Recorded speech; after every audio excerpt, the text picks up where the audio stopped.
स्वागत है आप सभी का मेरे YouTube चैनल लर्निंग पॉइंट में। आज के इस वीडियो में हम मुगल काल के दौरान भूमि से कर वसूलने के आधार पर भूमियों का विभाजन जिन तरीकों से किया गया था उसके बारे में जानेंगे। तो चलिए शुरू करते हैं।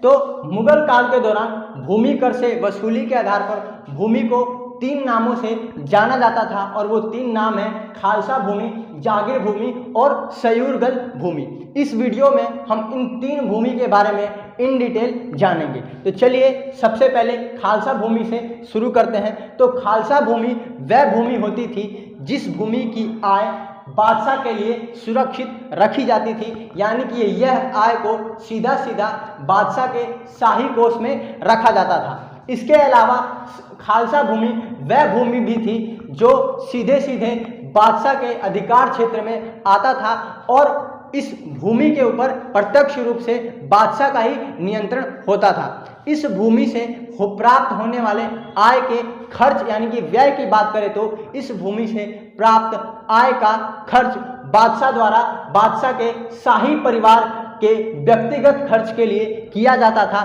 और साथ में ही बादशाह के अंगरक्षक यानी कि बॉडीगार्ड्स और निजी सैनिक और कभी कभी युद्ध के लिए भी किया जाता था। दूसरी भूमि जागीर भूमि की बात करें तो जागीर भूमि वह भूमि होती थी जो राज्य के प्रमुख कर्मचारियों को उनके तनख्वाह के बदले में दी जाती थी, यानी कि यह वह भूमि होती थी जो राज्य के मेन और बड़े बड़े पदाधिकारी होते थे उन्हें उनके वेतन के बदले में दी जाती थी।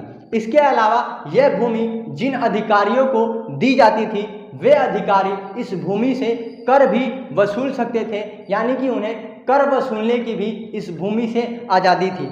इसके अलावा जागीर भूमि की बात करें तो जब वे अधिकारी अपने पद से मुक्त हो जाते थे, यानी कि जिन कर्मचारियों को ये जागीर भूमि दी गई होती थी और जब वे कर्मचारी अपने पद से हट जाते थे तब ये भूमि का अधिकार क्षेत्र भी उनके हाथों से चला जाता था और यह अधिकार क्षेत्र जागीरदारों के हाथों में चला जाता था। जागीरदार वे लोग होते हैं जो बड़े बड़े भूमि के मालिक या स्वामी होते हैं। इसके अलावा जब जागीर भूमि केंद्र के निरीक्षण में किसी को हस्तांतरित यानी कि किसी को दिया जाता था तब जागीर भूमि को पाए बाकी के नाम से जाना जाता था। इसके अलावा जब भूमि जागीरदारों के नियंत्रण में जाता था तो उस भूमि की देखरेख के लिए केंद्र द्वारा एक विभाग की स्थापना की गई थी जिसे सावानिगार के नाम से जाना जाता था। इसका मेन कार्य जागीरदारों की कार्यवाही एवं अन्य विवरण को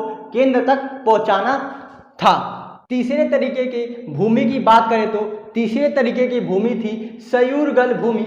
सयूरगल भूमि ऐसी भूमि होती थी जिसे राज्य द्वारा अनुदान में दिया जाता था और जो भूमि किसी भी तरीके के राजस्व वसूलने के लायक नहीं थी, यानी कि यह ऐसी भूमि होती थी जो कि अनुत्पादित होती थी, यानी कि जिससे किसी भी तरह का उत्पादन नहीं होता था और ना ही इससे किसी भी तरह का टैक्स वसूला जाता था। इसके अलावा सयूरगल भूमि की बात करें तो सयूरगल भूमि अनुदान में यानी कि दान में ऐसे व्यक्तियों को दी जाती थी जो कि धार्मिक प्रवृत्ति के व्यक्ति होते थे।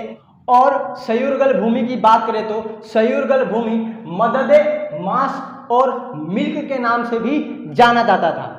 मैंने आप लोगों को इन तीनों तरीके के भूमियों के बारे में पूरी जानकारी देने की कोशिश करी है। उम्मीद है कि आपको ये सारी जानकारी समझ में आई होगी। अगर आपको मेरी ये वीडियो पसंद आई हो तो इसे लाइक करना, शेयर करना और मेरे चैनल को सब्सक्राइब करना ना भूलें। Thank you so much for watching.